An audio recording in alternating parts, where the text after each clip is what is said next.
hi mo kai chianga nakiza mo buna Topa Kammal lungai di na Jesu min tong zon no mi nge Topa hoi hi aton tungin Pasian siang tho hi Pasian siang tho hi Pasian lian hi Kaya ding in lian hi kaya ding ho hi kaya ding siang tho hi ei te khem pe wa di na siang tho alian Kwa ma to kite thilu ibyak Pasian lian hi amen ama lian hi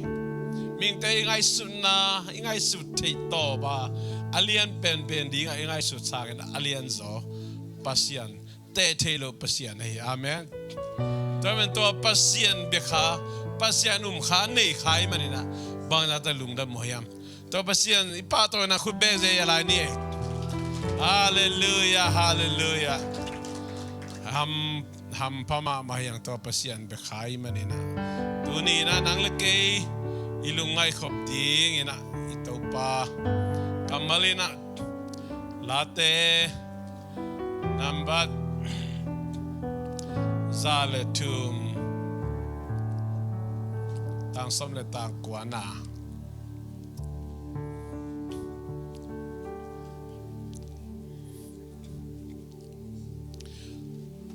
Zomi standard version pad kong lahina Topan van tunga ama kumpi to khom kip saka ama kumpi gamin na khempe uke amen Topan van tunga ama kumpi to khom kip saka ama kumpi gamin na khempe uke the Lord has established his throne in heaven and his kingdom rules over all hallelujah Topan van tunga ama kumpi to khom kip saka ama kumpi gamin na khempe uke to biak Pasian liani biak Pasian min chan na wang le na pa to na tang to tu ta en abisa January February March April khalisung University te sim dani le kwata masa feedback ni na tu di na izom to kik dinga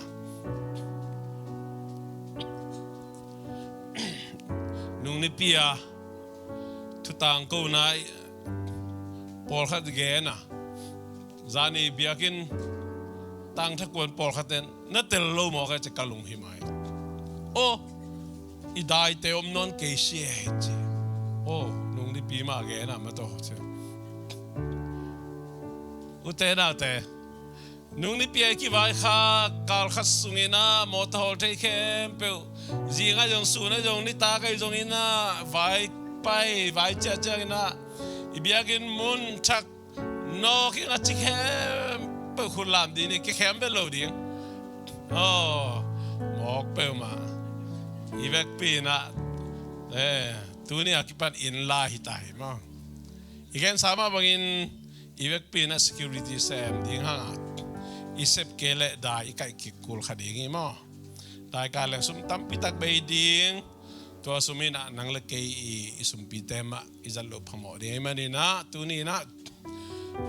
ma pang khom che ni chi to ki phok sang no me yang e hello te now te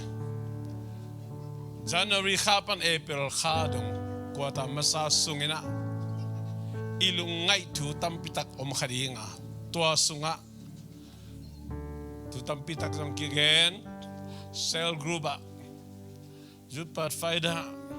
mimal ile in kwant biakina online pan Pasian Kammal kitotekin kisim ciadin mau maman Pasian sunga tatak ilang na te tunina lungai khom ding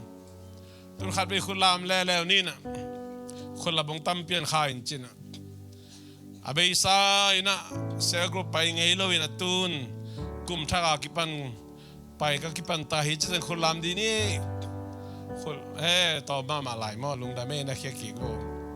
utena ute abeisa ina jong pongman ina sim lai sang do sim pongman sim zo lo na pi na to kum thaga kipan ni simai ke jong kal khanina khat pe ma tom pen lai sang tho bu sim ma chen khulam ni kal khada khat ve teu tau sam ma to alai sai na ku na kia vo dei takipat pan mama ku lai ba keng wai toi men tu ni na ichulu ngia den leng Pasian le Kammal God and His Word Pasian le Kammal chi ben bang na to PM tu ni news na nga social media tom na nga tu ma man jong inaw te ta to en phong en ngai na game kimolin game kimol tu yung sang jong ke hang to ngom san school a phong unen ngai mo chiang a te na te inaw te itate mai lam ding jing sama me bang chi mok ding toi manin Pasian Kammal ma nule pate ma maina ipat ke ta kina bang chi mok ding toi manin Pasian Kammal sim ki panding happy na tong ju Pasianin dam nahi Pasian Kammalin dam nahi zcccolumbus main dam nahi hallelujah hallelujah hallelujah khut benze ya ten out te ipasian lian yo toy manin Pasian tu te na ya ma Kammal isim kuli pol khatena ke la sen do sim zo loina thungel lam han chiam ning chin dai sum ta tang le thunget pen an nek thunget khong nai the loop thunget khong jing sang thunget khong nai the jing thang thunget chi ben tho thunget dai de to te thunget kichilo yu te ra te toy mani na ta ta thunget na jong mo thunget na jong lungai kikik le mo hi la sino siam te again chang thunget na jong pen easy to deceive Pasian Kammal sim ding bulpu loin ha kan ngai su loin thunget bebe ngai su le mo doi mang pale pol de thunget bebe angai sun thunget bebe asom te na ilung sim deceive ong khem bai mama hi che ong khem bai mama beb je thungen nge thungen na pa pe ilung sim pen le tung bu ba tai thungen de hoi lo chi lo kai yo ai ke le thunget bebe asom te na confused is easy to confuse tel munom lo koi man lo zo chi pen khen tel thei ma lo is easy to break thunget bebe asom te na nget bebe asom te pen ong su sen no ma hi ong su sen no ma hi ong su sen no ma hi leitung auk te na toi man Pasian Kammal ma Pasian Zomi te Topan pen is o lai sim te ding ina zo lai sim to nei buang ifong ai pe da nei man ni isim tang ni tun tak cha o to jong kingai the mo to hol kom na sep kom bilungai na to kingai the toi man Pasian Kammal sim tang di ngai tang di yang te na de bahang em je Pasian Kammal in dam na hi Pasian in dam na hi sangam toi man Pasian Kammal isim ke ai le mo bang kisim sim khayam chele social media tung to na to la ya gal kido tu la tak bang bang aya bu tham le apol te van leng to la nu siat van teng de si nge mo bang thua piang ta mo ling long sak ke ilung sim ling long ai che isi khang ai ve ling long ai che ilung tang kisai man lang puduk hitai ve imu thei lo Pasian Kammal tanga tuen tua chi mi Kammal teng ibile lut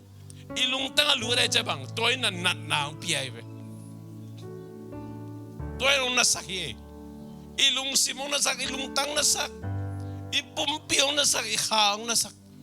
ong lo suk ตัวแม่นินตูนี่นะตัวเตะปุ๊บอ่ะบวยเกนี่บวยซ้อมเกนี่มีทูมีลาตัวบวยเกนี่กับปีบางกี่ขอบเนี่ยปามุสังกี่ขอบเนี่ยนะคุณลามเดียวนังอังพอกนี่อังขอบโลมอบางแกนี่อันจิเลปามุนสากินะอูนาวสุงอ่ะโน้อูนาวเด็กเต็งจะใช่ไหมก็นูนาวแล้วก็นูเป็นก็นูเป็นเอาเป็นนะจ๊ะโน้อูนาวเด็กเต็งเป็นทุกแกนแล้วจ๊ะข้าเสียหน้าไปแบบลุงคิมโลหน้าไปแบบแกนเดียวเท่าจีมาหน้าไม่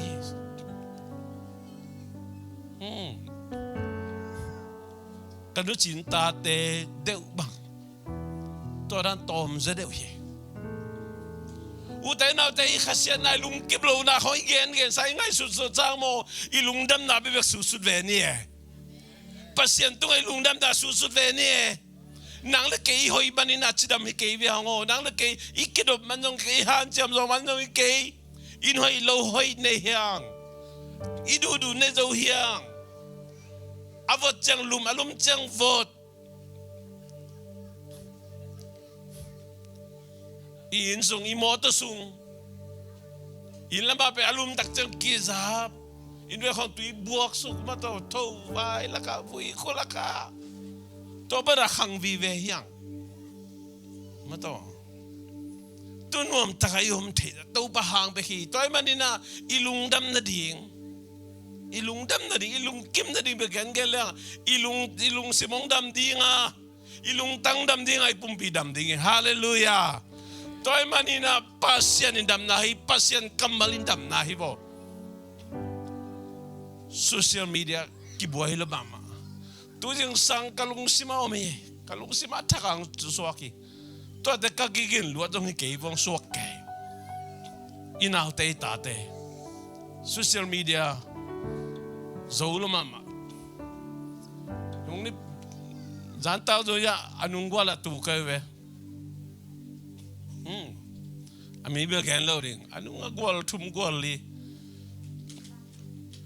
worship สุงจีสิมละฟงบวยไม่บังว่าบังจีหมอกแดงแกนตะเลงงอลหมอโลไลไปเพลงมาคอเลียนกาลมุยนะเฮ้กระเจเลยนุยสันซิวเจ้านะอามุลงกินอะไรไปเพลอันนั้นเบอเลียงปั้นแบ่งเขาอะไรแบบคอปั้นแดดไปกระตุ้นกิกจังปั้นกิกแล้วบังจีหมอกเบียกันสุงนั่งนะมีการเบียกันไปแรงโมขังนูเตนูปีปาปีเตฟงปะเตกุเอ็นเวลโลเยเอ็นเวลโลตัวเองมันนี่นะนูเลปาเตจงตูนี่นะอาจารย์นะกงซอนโนมีPasian Kammal tangin na bang lureya social media tu sia lasia tu leng vai teng khasiat na lung kim lo na teng lu na chianga ilung sim na ipumpi na toy na i khang zong khar sakhi toy men tunin Pasian Kammalina wang lian hi Pasian ina wang lian hi hallelujah toy men ina ilung sim dam no le Pasian Kammal sim de hiang se ruba vai bang kha tang te isim hiang sim tak de happy na to na sim tak na lung simong dam sak din na pumping dam sak na khang dam sak ding ye lai sung tho sang ka ba nakinai vo nakingai sun vo nakilam dan kay tang ma le bahang Pasian Kammal wang lian hi Pasian lian hi adang ilai sang tu bui le man ke jen to sel group ai ki kha teng na study na simang tang hallelujah Topan takinang long ta hen alai kumbul lama igen zulet teble muam khai ni kun bong sa da jong san na tom long ka sa te atakina feedback nei no hiang ite bolgen papa leng zong lem lo gen ke leng la lem lo zel happy na tong zu in mi se sak the hi manin zu na ke in la khasiang thâu to akidimin om zaun hallelujah hallelujah hallelujah bahang zu kham na le khasiang thâu game te se lai sang tu zu don thế tên zu kham thế tên tel đi zu kham tak je bang chi am chi ai ki hai mil hi to kai ve zu kham te bang ni daga chi daga chiu te be ching ai ve zu kham te ni daga kam tom te be kam tam chi daga tam ni daga puanoi sil sit set te be zu kham le kai ding ni ki lam dang hi ve bahang ya azuin ukta ve azuin alung simuk alung tanguk anun tana pompi ukta ni daga adik mama te zuina ukta che gilo sak kamangil thei lo khat in lama kom la ya ko i pu nào pu gin za pau pu ita lo dia ma wa na be u pau gin za pau i anu anu pe in lama mo lu mom la jo don khat hin amak pan sung nua pek sa tum to sung nua pek kong i lượt man ya pek ni ve do tu mai na tak ja kyo ni na sampara len banga do set bung lia ai amin khong kong gen khamo ka banga do set mung na pian me pa ka zu kham ngai thei zu kham ngai khading na pau nop teng nong pau ngam na re zu don hi lo ni am na hai gam tan no man nang ma te li mala tak cha che li ni na dena am tutut pe tang si cha tel le tai mo kai ve o zu kham te chi da ni mo kitale te na te lai sang thoina again na zu kham na le khasiam thu bang to na gen te hiam chi bahang na gen te se hiam chi zu kham keu na khasiam thu to kidim zau chi pe zuina mi hing te au ma khasiam thu kiu sak ding chi na amen khasiam thu ina nguk tak ja khasiam thu ina ong lungdam sakin khasiam thu ina ong lam sakin khasiam thu ina ong mai tai sakin khasiam thu ina nang le ke nun ta na khe li ba sangam amen toy mani nidanga khasiang tho nei nai lo khat ba khasiang tho nei tak chai na phana biak pe na sung nu mong sai na nidanga lai siang tho sim nu ma sa nai lo de khasiang tho tong kirim tak chai lai siang tho pasian kammal hi lam tel lai siang tho thu thung no kan to thei to no chút bật phây là hùn ạ nụ cái khổ mẹ nụ na không làm mộ nụ na không làm mộ lungdam bằng ông đông xả đâu ạ Pasianin mỹ khát hel khúc tung đinh thầy khol khin na pin bahang lấy tung a bol hiam chimo alai say bilbang sabat vata Pasian ina piang di na khem pe thei khol khin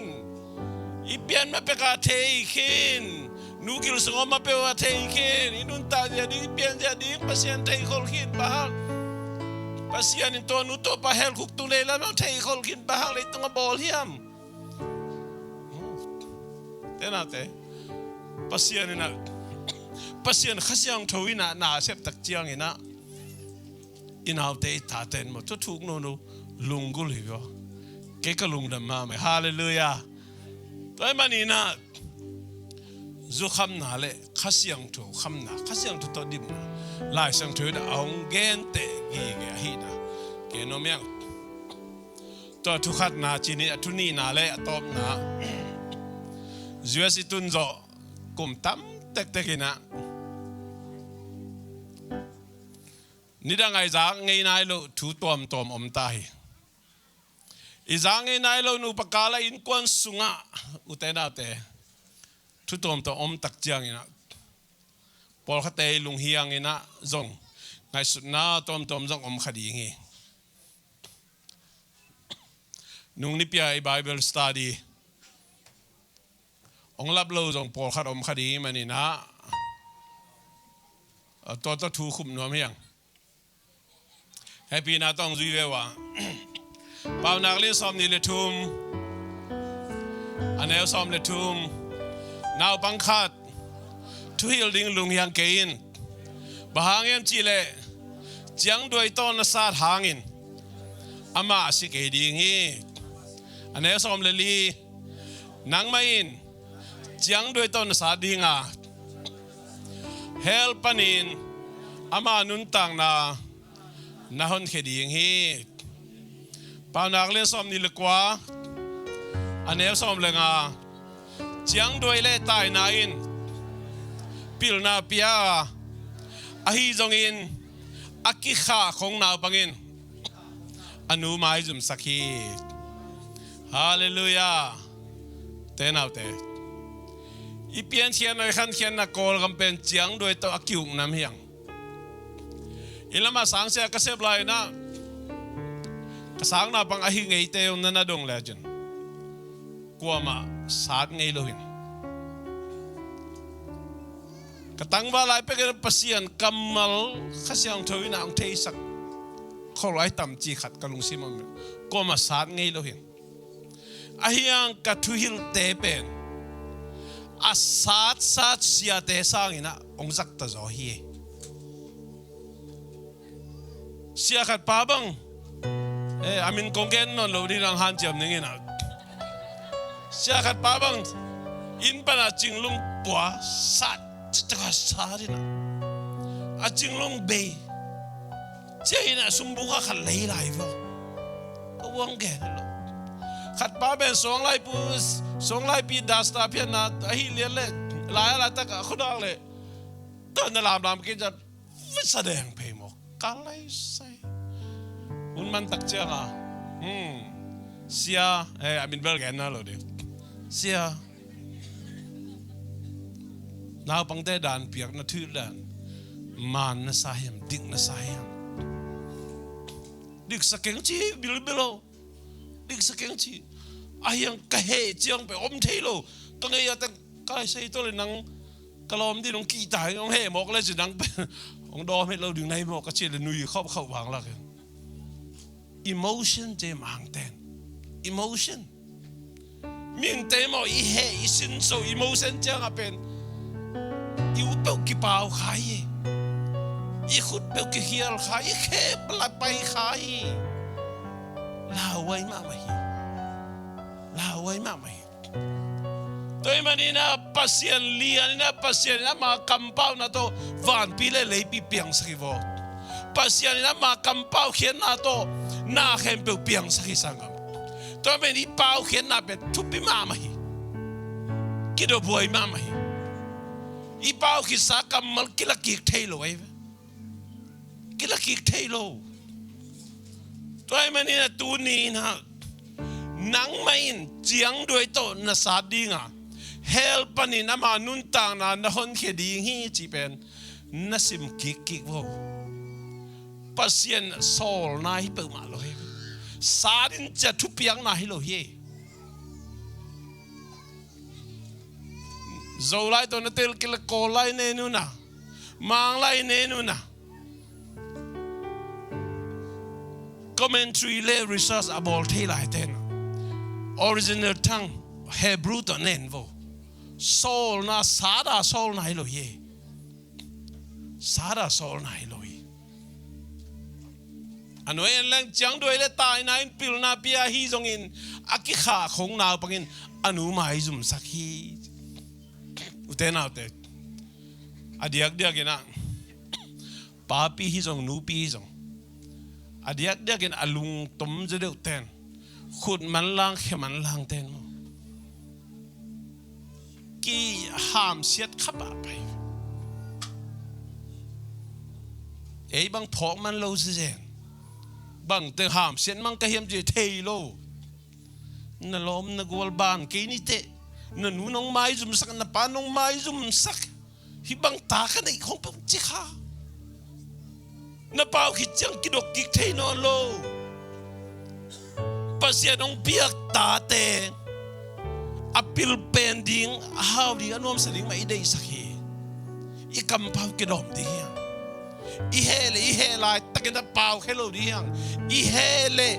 ikut kem dihang ihe kem dihang sangam toy manina ipao bangina itate ong pian takchiang kuan lungdam pe ma di kuan to bang apiang ikam pao bang itate ong piang hile bang ilo non dihang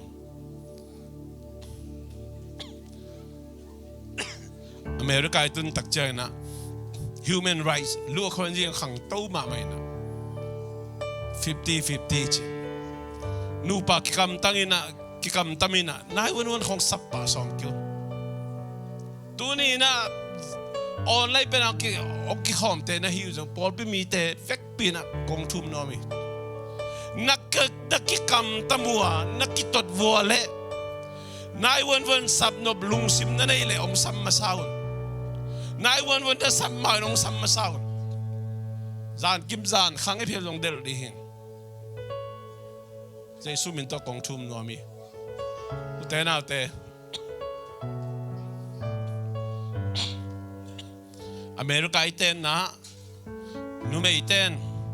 zum ko mang kong tun mai na thu ba zo sa hiu te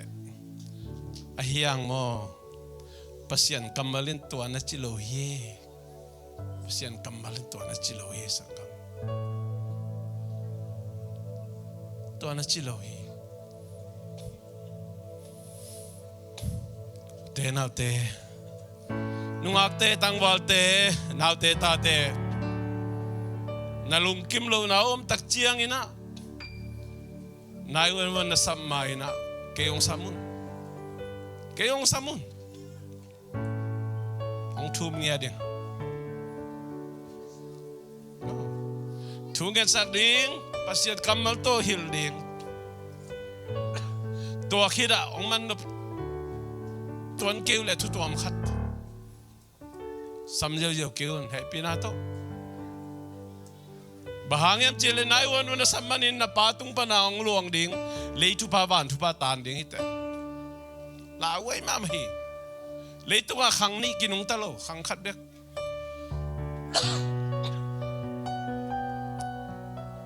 uten av ei Pasian lian yo ei Pasian lian ni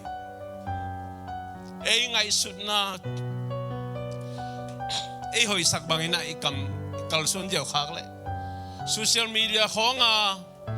mi pil mi siam te thu ge lai gel dan khong ina kalson jeu khak le mo Pasian Kammalin okay chilo di ho tuni na Jesu min ta kong thum no mi toy men na beisa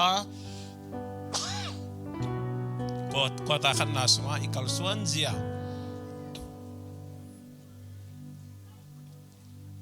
ai jong al beisa nun tang na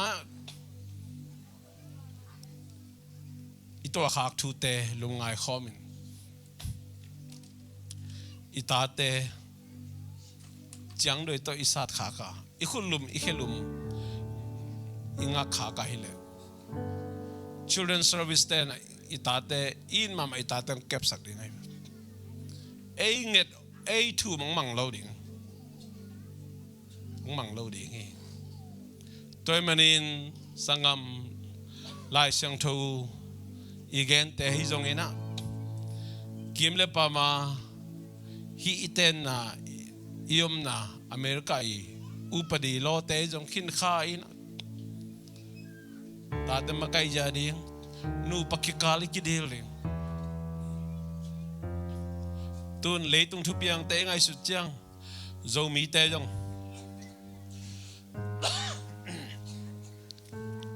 Zomi te jong biakin atung zo no lo kitam sem ina lai sang tho asim zo no lo kitam sem thu angen zo no lo kitam sem to lai takina bangin nong zo hiam chile social media nong zo ai ve social media zo hi Facebook ala kigel Facebook a thu kigente thu thang tom te nong zo ina to lai takin ala wai ma mo Pasian Kammalin tua chi ahimanin chi sangin tua in tua chi tua dan hizo tua mi pil pan tua mi pil nun tua chi ta ong pai den di nga sangam tu ni na ala we mama din mun om khin hiang Zomi sunga apiang di nga ilam het lo khan to na aman lang ma bagin siya na jong man lang ina sinahan mo ang liam san nu pakal boy na in kon sung dam lo na ay kele tate to kikala haksan na tom ito atak chiang ina itate mailam ding lungai kik papai na tuni to pa mai pha jong abiakin azuan ai te khem pe hi jong in online pa na ke khawm ka Zomi pi te khem pe lungai khomin Pasian Kammal gen na pen bang hiang leilevan aki kher jong in abei mang jong in Pasian Kammal pen ki bangin ngeri zani tu ni aton tunga aki kher ngelo Pasiani i Pasian liani i Pasian siang tho hi sangam enbel tom ka don hangin tom ka muam hangina sama kan maman pepe ulen Pasian na se kai the ba ma pang khom pe ulen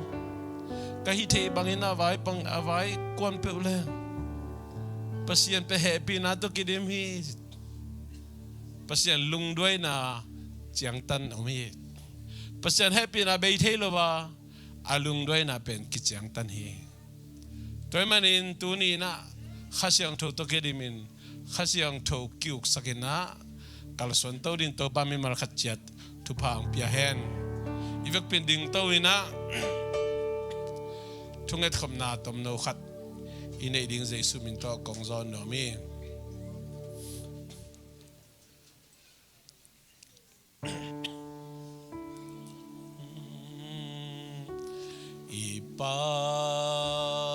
Pasian lian hi pat kom ni Pasian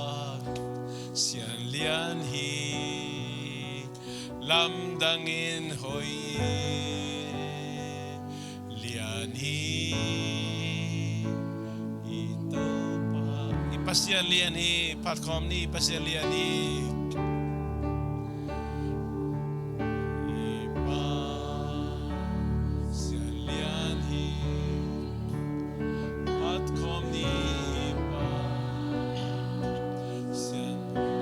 dangin hoi lian hi lam dangin hoi lian hi ito pa min lak pen lian pen padingin na kilomi min lak pa lian pen padingin na sasaning ipasyan lian hi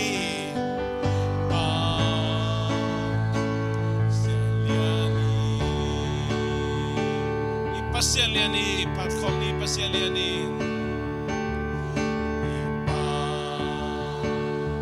ipasyan lian hi patkom ni ipasyan lian hi lam dangin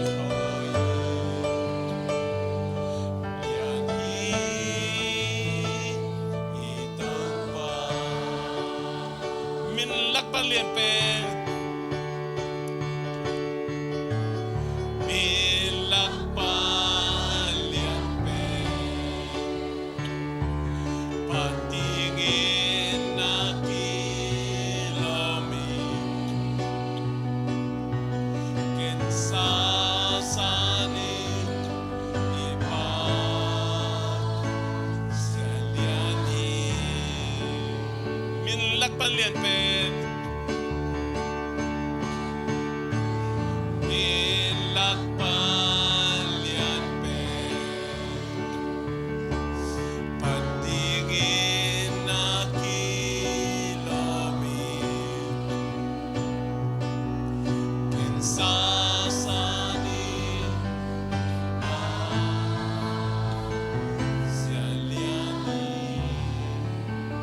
Topa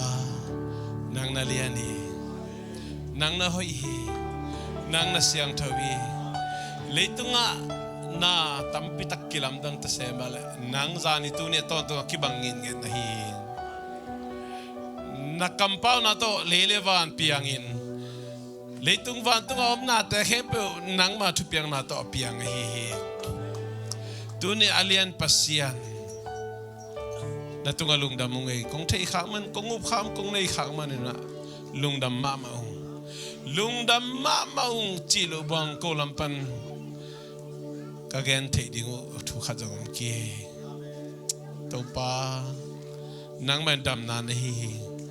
na kammalin dam na hi na kammalin golso na hi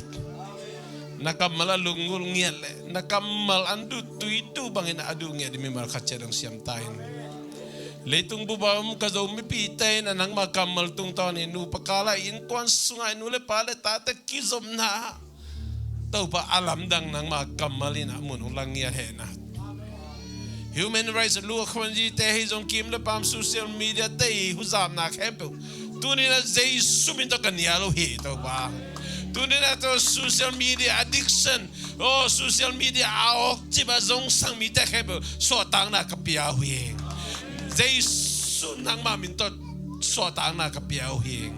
tunin to pa ng sot tasaktayin alam na nu pipa pite khang no te khang thak te khembu to social media jong sanna to kyo chimna to ki chimna ba to ba na mas sok tasaktayin zu teble mom khaini sada kumpa tuibuk kham te gui te zong san na long ka sa tom tom te panina suatang na piahin zai sumida suatang na kalau hi zu da lo zu kham lo ina khasyang thu to kidim khasyang thu kalung simu ongu hen social media kalung simu ongu lo khasyang thu no mugi nang ba kamal ongu gina nang ma kamal to kidim sem sen ni mer khat chen siap tai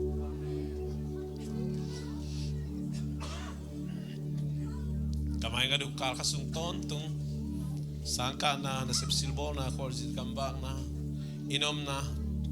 kahina kempe wat Topan ng maumpi na ang lasang kinchatayin ipapasya nung natapa si Yesu kay gupkyan na tupale kasi ang to makay na umpi nain tuni Topa may paso nga ayun siyang to zuan ay te kempe utunga tulet tontong ngomden din tahin